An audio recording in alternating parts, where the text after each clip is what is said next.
Aquí tenemos la buena costumbre de escuchar a especialistas para preguntarles su opinión sobre los temas que te interesan. Lo hacemos cada mañana, desde las 7, por Metropolitan 88.5 FM. Nosotros saludamos a la directora regional del CERNAMEC, Lisette Bakerlin. ¿Cómo estás? Hola, muy buenos días a todas, a todos. Muy bien, gracias por el espacio y obviamente disponible aquí para las consultas y entregar información. Excelente, directora. Nos hemos enterado lamentablemente de esta noticia ocurrida, el primer femicidio frustrado en la región del Biobío, que ocurrió en la comuna de Chiguayante. Recordar también algunas cifras otorgadas por el movimiento 8M, que en Concepción 38 femicidios se consumaron en el país durante el 2023 y 6 aquí en el Biobío. Cuéntenos, directora regional de CERNAMEC, Lisette Bakerlin, qué ha pasado con las diligencias investigativas respecto de la detención de la persona agresora, finalmente, en este caso de femicidio frustrado en Chiguayante. Si hay novedades al respecto. Lamentablemente hay un hecho ocurrido el fin de semana pasado que claramente nos conmociona porque ya empezamos con cifras, ¿no es cierto?, en el presente año 2024. El año 2023 fue bastante complejo y sin duda estamos bastante atentas ahí a todo el trabajo, principalmente del Circuito Intersectorial de Femicidios, que es un trabajo intersectorial estatal que brinda soporte precisamente en distintas aristas, en distintas áreas a las víctimas directas o indirectas. Bueno, en el caso del fin de semana lamentablemente ocurrió una situación bastante compleja, ya que no solamente existió violencia hacia la pareja, hacia la mujer, sino que también hacia un hijo. Entonces, claro, un hijo mayor de edad, para que no quede la duda y que pueda ser un pequeño, pero mayor de edad, y que claramente el hombre da la fuga y luego es capturado. Y claro, viene luego el trabajo, ¿no es cierto?, de investigación de cómo ocurrieron los hechos, y nosotras obviamente atentas a las diligencias, no es una parte donde nosotros podamos intervenir, sí en el contacto a la víctima, sí en el ofrecimiento del apoyo psicosocial y jurídico, que es nuestra área, y que claramente la víctima está bastante choqueada y uno da un espacio luego, ¿no es cierto?, para luego hacer esta intervención. Nosotros atentas porque hasta ahora estamos, digamos, en ese proceso, en esa etapa, así que obviamente atentas, coordinadas con las instituciones, principalmente con Fiscalía, con policías, ¿no es cierto?, para ir chequeando todos los avances y en ese sentido seguir coordinándonos intersectorialmente para llegar con la oferta oportuna. Lamentablemente esa oferta es tardía, entre comillas, porque precisamente nosotros tenemos unas líneas en la unidad de violencia que van, por una parte, en la línea de prevención, en la atención, pero también en la reparación. Y claramente este circuito atiende una vez que los hechos ya han sido consumados. Claro. Directora, bueno, muchas gracias por lo que nos comenta, y que lamentable tener que estar hablando sobre este tipo de noticias, y que es una situación que no debería de ocurrir. Todas y todos deberíamos de estar siempre en contra de la violencia hacia nosotras las mujeres y la violencia de género en general. Usted habla sobre algunas líneas de acciones y específicamente sobre la prevención. Y si bien ya estábamos, o sea, usted lo señalaba, nosotros lo conversábamos acá, y también probablemente mucha gente en su casa cree que estas cosas no deberían de ocurrir, ¿qué acciones preventivas podemos realizar para evitar este tipo de situaciones? Bueno, en primer lugar, desde nuestro trabajo institucional tenemos un trabajo bastante fuerte con las instituciones educacionales hasta el año 2023, principalmente en la línea de prevención de violencia en el pololeo.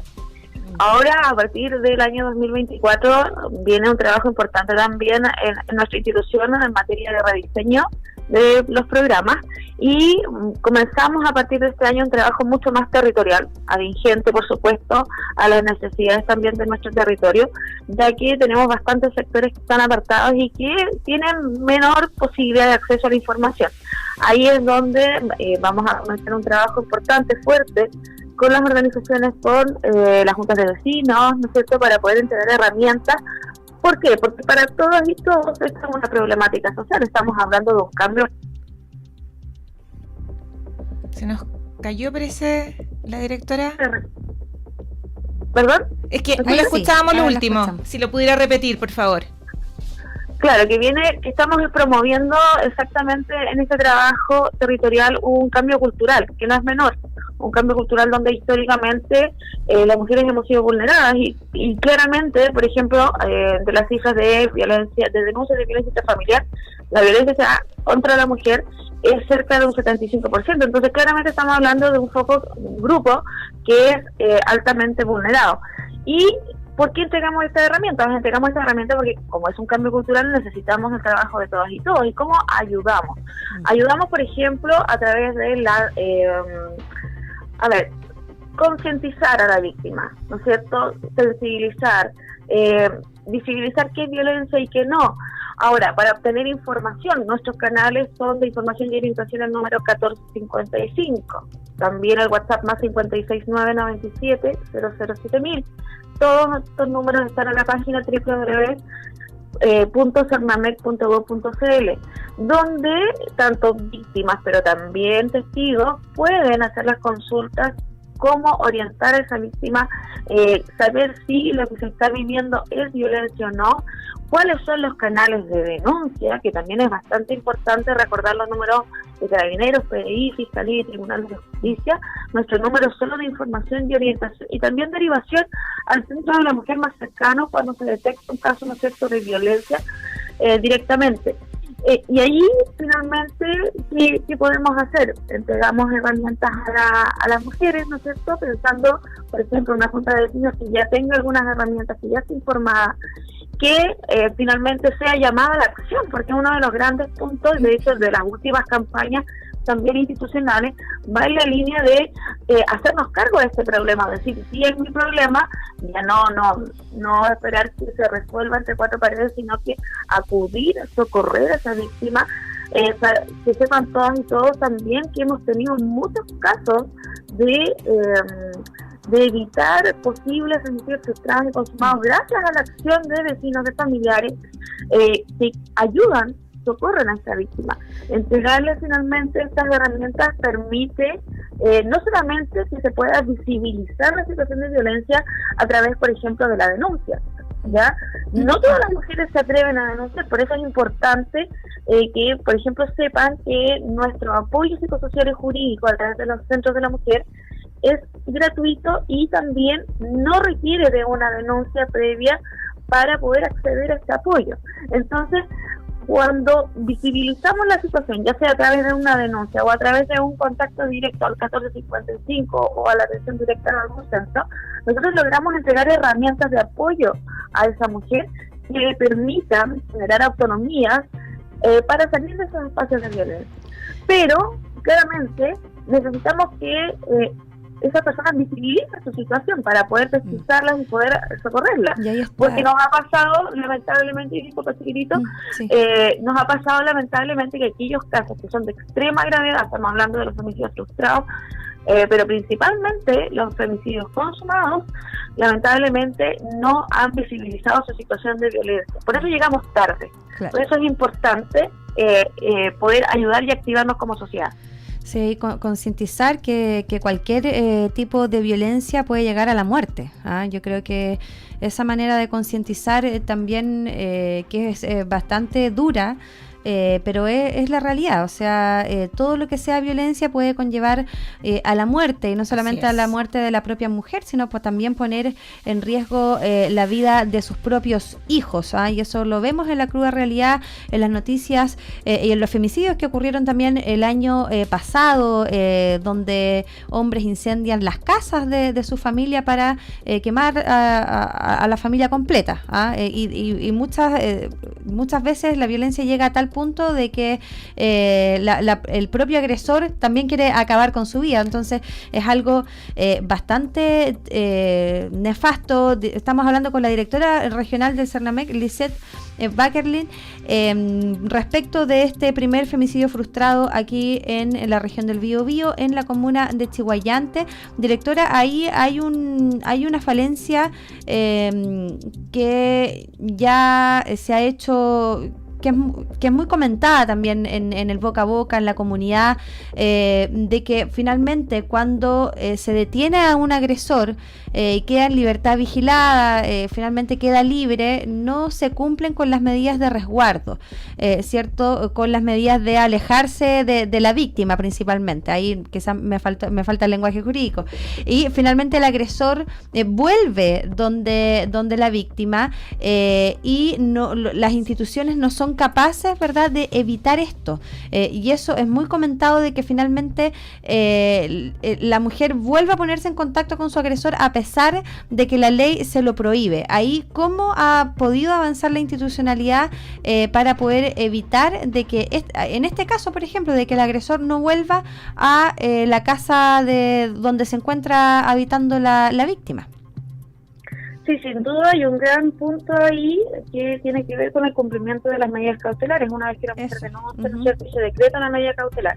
Justamente. Es un gran tema porque lamentablemente el volumen de necesidad, ¿no es cierto?, de poder dar cumplimiento por parte de las policías a todas las medidas cautelares, principalmente de prohibición de acercamiento, que es nuestro mayor número, digamos, de medidas. Lamentablemente las policías son insuficientes, esa es una realidad. Entonces, lamentablemente tenemos que, nosotras, por ejemplo, lo que hacemos es vincular aquellos números que están en una situación, ¿no es cierto?, que requieren una atención de prioridad. Nosotros lo vinculamos con Carabineros a fin de que ese llamado sea priorizado. ¿Ya? Cuando existe la vinculación, por ejemplo, con Cernamec. Y eso implica una pronta llegada, pero no significa que esté una pareja de carabineros, por ejemplo, fuera del domicilio. Lamentablemente eso es imposible. Por otra parte, claramente se han ido avanzando, por ejemplo, en lo que es el proyecto de la rodillera, ¿no es cierto?, telemática, que claramente permite generar un monitoreo acerca de la ubicación del agresor. Y en eso, esa ley se ha estado instalando ya de a poco a través de los tribunales orales penal y también de los tribunales de familia, pero todavía no ¿Esa ley está aprobada, directora? ¿Esa ley está aprobada? Sí, o sea, esa ley está aprobada. Entonces, ahí es donde claramente también viene un proceso de instalación en el cual, claro, a partir del segundo semestre del año pasado ya hemos estado en conversaciones, ¿no es cierto?, con el Poder Judicial, con Gendarmería, principalmente para la aplicación de esta ley también en la región. Pero, insisto, estamos en un proceso todavía de instalación. Pero existe otra cosa que no es menor. Los factores por los cuales las mujeres no están denunciando, si también hay un tremendo número de mujeres que no se atreven a denunciar. Todavía existen, ¿no es cierto?, los 7 años de promedio por los cuales la mujer todavía no denuncia y no visibiliza su caso. Y ahí está todavía, porque no hemos, insisto, son esos casos donde no llegamos oportunamente. ¿Y ahí qué pasa? Claro, hay una desconfianza en las instituciones. Lo vemos en las noticias, sabemos que igual ocurren los casos a pesar de haber existido una denuncia. Por otro lado, también existe dependencia emocional con el agresor, que también es importante visibilizarlo. O sea, la mujer todavía piensa que lo puede cambiar, todavía se sensibiliza con su historia, lo entiende. Nos ha pasado con mujeres que han sido víctimas de femicidios frustrados, que nos increpan porque nosotros no estamos ayudando al agresor también. Entonces, ¿me entiendes? Hay personas que les cuesta mucho también desarrollar esa dependencia y que les permita poder concientizar acerca de su situación de riesgo finalmente, para poder trabajar principalmente desde el ámbito psicológico y luego claramente social y jurídico también. Pero son puntos clave que nos permiten poder identificar finalmente cómo se desarrolla esta dinámica y qué está ocurriendo. Intersectorialmente, por una parte, las instituciones en todo Chile y también, por supuesto, en nuestra región se encuentran muy activadas. Nosotros como Servicio Intersectorial de Femicidios estamos pesquisando al instante, ya sea a través de los medios de comunicación, ya sea a través del contacto de las policías, que tenemos un chat interno donde nos vamos coordinando toda hora, 24/7, acerca de los casos para poder socorrer inmediatamente, pero necesitamos, insisto, para promover el cambio cultural, de una concientización, de una desnormalización. Un empujón sí te puede llevar a una situación luego de violencia, una invisibilización, no es contacto físico, pero claramente estamos hablando de actitudes que son primeras manifestaciones, y por supuesto también en el relato, y para poder concientizar también a quienes nos escuchan, en el relato también con las familias de aquellas mujeres que han sido muertas por su pareja o expareja, convivientes, nos comentan, sí, vimos una situación de violencia, pero jamás pensamos que podía pasar esto. Claro. Y viene la recriminación de cómo no haberse dado cuenta, cómo no haber reaccionado oportunamente para haber apoyado. Entonces ahí es donde nosotros tenemos que concientizarnos, tenemos que reflexionar que cualquier manifestación, no todas las vemos, pero cuando somos capaces de detectarla, lo importante es poder conversar con la víctima, entender su proceso, invitarla a ojalá acercarse a algún dispositivo Cernamec, y por supuesto apoyarla en todo este proceso, que ella se sienta acompañada, entenderla, cosa de que sea un punto de apoyo hacia alguna situación un poco más compleja. Muchas gracias, directora regional del Cernamec, Lisette Barkelin, que tengas excelente día y muchas gracias por la entrevista. Muchas gracias a ustedes, los invito a todas y todos a la página www.cernamec.com.cl. Ahí también podrán encontrar otros programas que estamos en periodo de postulación, principalmente en la línea de autonomía económica. Así que una invitación a todas para poder revisar la página e inscribirse si lo necesitan. Muchas gracias por el espacio y muy buen día. Muchas gracias. Buena Costumbre es actualidad y opinión con el respaldo informativo de sabes.cl por Metropolitan 88.5 FM.